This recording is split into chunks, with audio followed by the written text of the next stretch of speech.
నమస్కారం అండి. నా పేరు doctor Chhaava Anjaneyulu. Senior ENT సర్జన్ని. నేను హైదరాబాద్‌లోని పంజాగుట్లో ఉన్న ఏషియన్ ఈఎన్టీ కేర్ సెంటర్‌లో ఉన్నాను.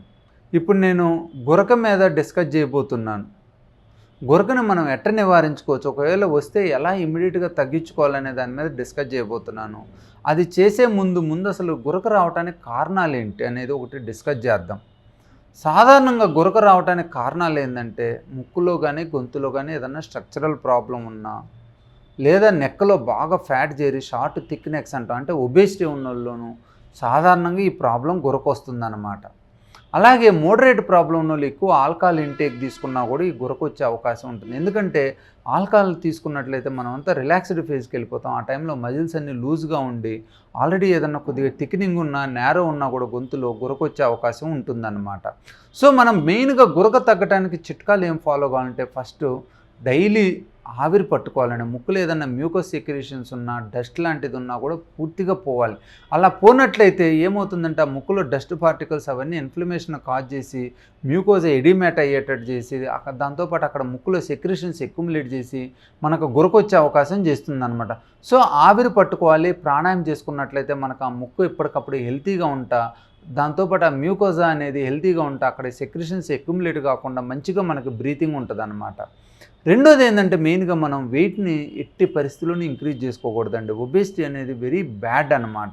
ఎస్పెషల్లీ షార్ట్ నెక్ ఉన్నోళ్ళకి, షార్ట్‌గా నెక్ ఉంటే వాళ్ళకి ఏమవుతుందంటే కొంచెం ఫ్యాట్ అక్యుములేట్ అయినా కూడా మెడంతా లావుగా ఉండిపోయి లోపల ఉన్న ఆ గొంతు అనేది చాలా నేరో అయిపోయి నాసోఫెరింజియల్ ఎయిర్‌వే, ఓరోఫెరింజియల్ ఎయిర్‌వే అనేది చాలా నేరో అయిపోయిద్దనమాట. సో ఎట్టి పరిస్థితుల్లోనూ మనం ఓవర్ వెయిట్ ఉండకూడదు. వెయిట్ అనేది చాలా ఈ గురకే కాకుండా మల్టిపుల్ ఆర్గాన్స్ మీద కూడా దాని నుంచి ఎఫెక్ట్ పడే అవకాశం ఉంటుందన్నమాట. ఎట్టి పరిస్థితుల్లోనూ మనం ఒబేసిటీ స్టేజ్‌కి వెళ్ళకూడదన్నమాట. మూడోది ఏంటంటే మన ఫిజికల్ యాక్టివిటీస్ని ఇంప్రూవ్ చేసుకున్నట్లయితే ఎస్పెషల్లీ యోగా కానీ, జిమ్ కానీ అలాంటివి చేసినట్లయితే మన బాడీ వార్మప్ అయిపోయి అలానే మనకున్న ఓరోఫెరింజియల్ మజిల్స్, ఆ సాఫ్ట్ ప్యాలెట్ మజిల్స్ కూడా టెన్షన్ క్రియేట్ అయిపోయి ఈ గురకుండే అవకాశం చాలా తక్కువ ఉంటుందన్నమాట. దీంతోపాటు మనం గ్యాస్ట్రో ఈసోఫేజియల్ రిఫ్లెక్స్ డిసీజ్ ఏదన్నా ఉన్నా, ఆస్తమా ప్రాబ్లం ఉన్నా కూడా వాటిని ఎలర్జీ ప్రాబ్లమ్స్ అంటాం. ఉన్నా కూడా మనం క్యూర్ చేసుకోవాలి. సో మెయిన్‌గా గురక తగ్గటానికి ఫస్ట్ అండ్ ఫార్మోస్ట్ చిట్కా ఏందంటే మనం ఒబేసిటీకి వెళ్ళకుండా చూసుకోవాలి. వెయిట్‌ని ప్రాపర్ కంట్రోల్‌లో చేసుకోవాలి.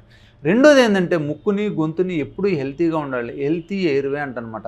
దీన్ని మనం రెగ్యులర్‌గా ప్రాణాయామం ద్వారా కానీ, బ్రీతింగ్ ఎక్సర్సైజ్ ద్వారా కానీ, జలనేతి విధానం ద్వారా కానీ మనం వీటిని శుభ్రం చేసుకున్నట్లయితే ఎప్పటికప్పుడు ఎలర్జీ పార్టికల్స్ లేకుండా ఉంటాయి. ఎలర్జీ పార్టికల్స్ లేనట్లయితే ఇన్ఫ్లమేషన్ ఉండదన్నమాట. దాంతోపాటు ఏంటంటే ఎప్పటికప్పుడు ముక్కు క్లియర్ అవుతా మ్యూకోజల్ సెక్రీషన్స్ లేకపోయినట్లయితే హెల్తీ మ్యూకోజా ఉండి అక్కడ సెక్రీషన్స్ ఇన్ఫెక్టెడ్ సెక్రీషన్స్ లేకుండా కండలు అనేవి పెరగకుండా ఉంటాయి అన్నమాట. సో మెయిన్‌గా ఏంటంటే మనం ఫిజికల్ యాక్టివిటీని ఇంప్రూవ్ చేసుకోవాలి. బ్రీతింగ్ ఎక్సర్సైజ్ చేసుకోవాలి. మన చుట్టుపక్కల ఉన్న వాతావరణాన్ని ఎప్పుడు శుభ్రంగా ఉంచుకోవాలి. ఎందుకంటే డస్టీగా ఉండి అనహైజీనిక్‌గా ఉన్నట్లయితే అనహైజీనిక్ డస్టీగా ఎన్విరాన్మెంట్‌లో ఆ పొల్యూటెంట్స్ కానీ, ఫంగస్ మెటీరియల్స్ కానీ, డస్ట్ మైట్స్ కానీ ముక్కులోకి చేరిపోయి అక్కడ ముక్కులో ఉన్న సెక్రీషన్స్‌ని ఇంక్రీజ్ చేసి మనకు గురకొచ్చేటట్టు చేస్తది. దాంతోపాటు ఆ ముక్కులో ఉన్న టిష్యూస్‌ని కూడా హైపర్ట్రోఫీ అయ్యేటట్టు చేస్తాయి అన్నమాట.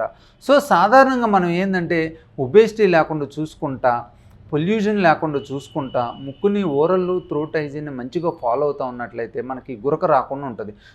ఇన్ని చేసినా కూడా గురక ఉన్నట్లయితే వాళ్ళకి ఒక్కసారి ముక్కుని ఎండోస్కోపీ విధానం ద్వారా, గొంతుని ఎండోస్కోపీ విధానం ద్వారా పరీక్ష చేసుకొని ముక్కులో బోను వంకర ఉన్నా, కండ పెరిగినా, గొంతులో కూడా టిష్యూస్ ఏమన్నా లావుగా ఉన్నా, అట్నే ఎపిగ్లాటిస్ అంటాం అది కూడా ఏదన్నా ఎక్కువ సైజు ఉండి ఓవర్ హ్యాంగ్ అయినట్లయితే మనకి వీటన్నిటిని కూడా మనం సర్జరీ ద్వారా కరెక్ట్ చేసుకొని మనం ఈ గురక లేకుండా చూసుకోవచ్చు. ఒకటి చిట్కాలు ఫాలో అవ్వాలి. రెండోది చిట్కాలతో ఫాలో అయినా కూడా పేషెంట్కి కనుక ప్రాబ్లం ఉన్నట్లయితే ఎగ్జామినేషన్ చేయించుకొని మైనర్ సర్జరీ ప్రొసీజర్లతోటి వాళ్ళ గురకను పూర్తిగా క్యూర్ చేయొచ్చు.